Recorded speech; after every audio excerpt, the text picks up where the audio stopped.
வணக்கம். சினிமா பாணியில் ஒரு மிகப்பெரிய கிட்னாப்பிங், ஒரு மிகப்பெரிய ஹாஸ்டேஜ் பிளாக்மெயிலிங் நேற்று மும்பை மகாராஷ்டிராவிலிருந்து வெளிவந்தது.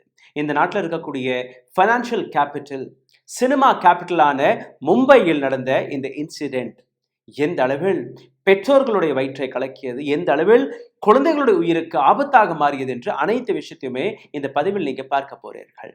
இந்த நபருடைய பெயர் ரோஹித் ஆர்யா, ஒரு யூடியூபர். கடந்த 5 நாட்களாக ஆடிஷன் என்கிற பெயரில் நூற்றுக்கணக்கான குழந்தைகளை ஒரு இடத்திற்கு வர சொல்லியிருந்தார். இந்த இடத்தின் பெயர் RA ஸ்டுடியோ. ஏராளமான குழந்தைகள் ஷார்ட் ஃபில்ம், வெப் சீரிஸில் நடிக்கக்கூடிய ஆசையில் இந்த ஆடிஷனில் கலந்து கொள்ள சென்றார்கள். கீழே பெற்றோர்கள், மேல குழந்தைகள். இந்த ஆடிஷனிற்கு வந்த கிட்டத்தட்ட 100 குழந்தைகளில் 19 நபர்களை நிறுத்தி வைத்து 80 நபர்களை திருப்பி அனுப்பிவிட்டார். இந்த 19 நபர்களில் 17 குழந்தைகள், ஒரு சிவிலியன், இன்னொன்று செக்யூரிட்டி கார்டு. திடீர் என்று பார்த்தால் கீழே நின்ற பெற்றோர்கள் மேல அந்த ஸ்டுடியோவை எட்டி பார்க்கும்போது குழந்தைகள் கையசைச்சு ஆபத்தை எடுத்து காட்டியிருக்கிறார்கள். கீழே நின்ற பெற்றோர்களுக்கு ஒன்றுமே புரியவில்லை. they were hostile, கிட்னாப் செய்யப்பட்டிருக்கிறார்கள். இந்த நபர் ஒரு வீடியோவும் வெளிவிட்டிருந்தார். அந்த வீடியோவில் அவர் பேசிய வார்த்தைகள் மிகவும் ஷாக்கிங்காக இருந்தது. நான் தீவிரவாதி கிடையாது, எனக்கு எந்த விதமான பண டிமாண்டும் கிடையாது. ஆனால் நான் இந்த நாட்டில் இருக்கக்கூடிய ஒரு சில நபர்களை சந்திக்க ஆசைப்படுகிறேன், நேரடியாக பேசணும், ஏராளமான கேள்விகள் கேட்கணும். என்னை ட்ரிகர் செய்யாதீர்கள். என்னை ட்ரிகர் செய்தீர்கள்னா இந்த குழந்தைகளுக்கு ஆபத்து வரும். நான் சுசைட் செய்து கொள்வேன். இந்த ஒட்டுமொத்த ஏரியாவையே தீ வைத்து குளித்து விடுவேன். நான் தனிப்பட்ட நபர் கிடையாது. என்னை சுட்டுக் கொன்றால் கூட என்னை போன்ற ஏராளமான நபர்கள் இருக்கிறார்கள். அவர்கள் இதே வேலையை பார்ப்பார்கள். இந்த வீடியோவில் இந்த நபர் பேசியதற்கு பின்பு police, Mumbai police, ATS, fire brigade அனைத்து நபர்களுமே அங்கே இறங்கினார்கள். இந்த நபரிடம் பேச்சுவார்த்தைக்கான ஏராளமான முயற்சி ஃபெயிலானதுக்கு போது நேர் வழியில் ஃப்ரண்ட் கேட்டிலிருந்து போலீசார்கள் உள்ள புகர முடியவில்லை. அதனால் போலீஸோடைய ஒரு டீம் பின்வாசல் வழியாக, பாத்ரூம் வழியாக இந்த அறைக்குள் சென்றிருக்கிறார்கள். அங்கு உள்ள புகுந்த உடனேயே ஒரு ஷூட் அவுட்.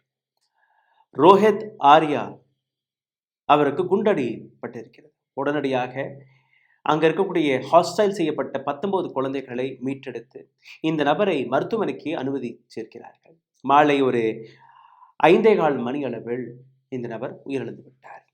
இப்ப இந்த ஒட்டுமொத்த விஷயத்திற்கான காரணம் என்ன? Who was Rohit Arya? யார் ரோஹித் ஆர்யா? அவருடைய டிமாண்ட் என்ன? யாரிடம் பேச பார்த்தார்? இந்த ஒட்டுமொத்த விஷயத்திற்கான யாரிடம் உதவி கேட்டார்?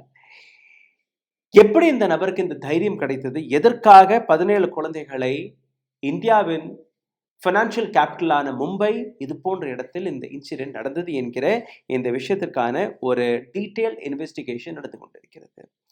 இந்த இன்வெஸ்டிகேஷனில் நீங்கள் பார்த்தீர்கள்னா எப்படி மும்பை போலீஸ் இந்த நபரை நாப் செய்தார்கள், அது பெரிய பிரச்சனை இல்லை. எப்படி ஒரு நபர் ஆடிஷன் என்கிற பெயர்ல சின்ன சின்ன குழந்தைகளை கூப்பிட்டு வைத்து தன்னுடைய கோரிக்கைகளை அரசாங்கத்திடம் அல்ல ஒரு சில நபர்களிடம் எடுத்து வைப்பதற்கான இந்த முயற்சியை எப்படி எடுத்தார் என்கிற அந்த கேள்வி. இதை தாண்டி எப்படி இது போன்ற இன்சிடென்ட் நடந்தது என்று நீங்க பார்த்தீர்கள்னா, ரோஹித் ஆர்யா பூனாவை சார்ந்த ஒரு நபர். முன்னாள் எஜுகேஷன் மினிஸ்டரான தீபக் கர்சாக்கர் சிவசேனா ஆட்சி இருக்கும்போது இந்த நபர் தான் மினிஸ்டர், எஜுகேஷன் மினிஸ்டர். அந்த காலகட்டத்தில் ஸ்கூல் ப்ராஜெக்ட் இவருக்கு கிடைத்திருக்கிறது. அந்த ஸ்கூல் ப்ராஜெக்டை பற்றி நான் எடுத்து காட்டுகிறேன்.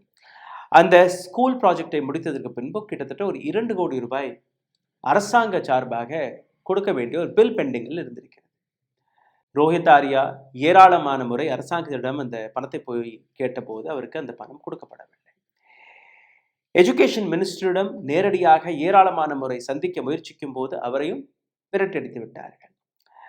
ரோஹித் ஆர்யா வெறும் ஒரு ஆக்டிவிஸ்ட் மற்றும் கிடையாது. ரோஹித் ஆர்யா குறும்படங்களை எடுக்கக்கூடிய ஒரு ஃபில்ம் மேக்கர் உட்பட ரோஹித் ஆர்யா தயாரித்த ஒரு குறும்படத்தை மகாராஷ்டிரா அரசாங்கம் எஜுகேஷன் மினிஸ்ட்ரி பயன்படுத்தியிருக்கிறது. பணமும் கொடுக்கவில்லை, கிரெடிட்டும் கொடுக்கவில்லை. இந்த ஒட்டுமொத்த விஷயத்தில் நீங்கள் பார்த்தீர்கள்னா அக்டோபர் 2ஆம் தேதி 2002ஆம் ஆண்டு மகாத்மா காந்தியின் ஜெயந்தியும் போது எஜுகேஷன் மினிஸ்டர் தீபக் கசர்கருடைய வீட்டுக்கு எதிராக உண்ணாவிரதத்திலும் இந்த நபர் உட்கார்ந்திருக்கிறார். 2 கோடி ரூபாய் ஒரு சாதாரணமான பணம் கிடையாது.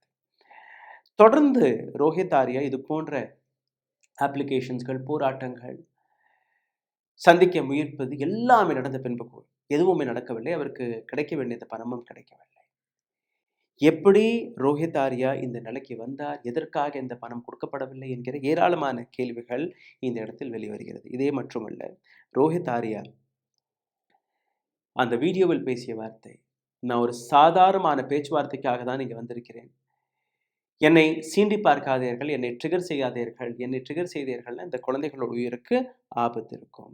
த moral responsibility will be yours, உங்களுடைய ரெஸ்பான்சிபிலிட்டியாக மாறிவிடும். இந்த இடத்தில் அவர் எடுத்து வைத்த கோரிக்கை என்ன? ஜூலையிலிருந்து அக்டோபர் வரை 2024ஆம் ஆண்டு ஆசாத் மைதானத்தில் மினிஸ்டருடைய வீட்டுக்கு எதிரில் ஆசாத் மைதானத்தில் 2-3 இடங்கள்ல இந்த நபர் உண்ணாவிரதத்தில் இருந்திருக்கிறார். இந்த நபருக்கு சேர வேண்டிய அந்த பணம் 2 கோடி ரூபாய். மகாராஷ்டிராவின் எஜுகேஷன் டிபார்ட்மெண்ட் கொடுக்க வேண்டிய அந்த பணம். ஸ்வச்ச மானிட்டர் என்கிற ஒரு ப்ராஜெக்ட் இவர் கையில் கிடைத்திருக்கிறது. 2வது மேரி ஷாலா சுந்தர் ஷாலா என்கிற இன்னொரு ப்ராஜெக்ட். இந்த 2 ப்ராஜெக்டையுமே 2022-2023ஆம் ஆண்டு முடித்து கொடுத்திருக்கிறார். இதை தாண்டி இந்த நபர் தயாரித்த ஒரு டாக்குமெண்ட்ரி ஃபில்ம், அதில் தன்னுடைய பணத்தை, அதாவது கிட்டத்தட்ட ஒரு 60-70 லட்சம் ரூபாய் செலவு செய்து அந்த படத்தையும் எடுத்து காட்டியிருக்கிறார்.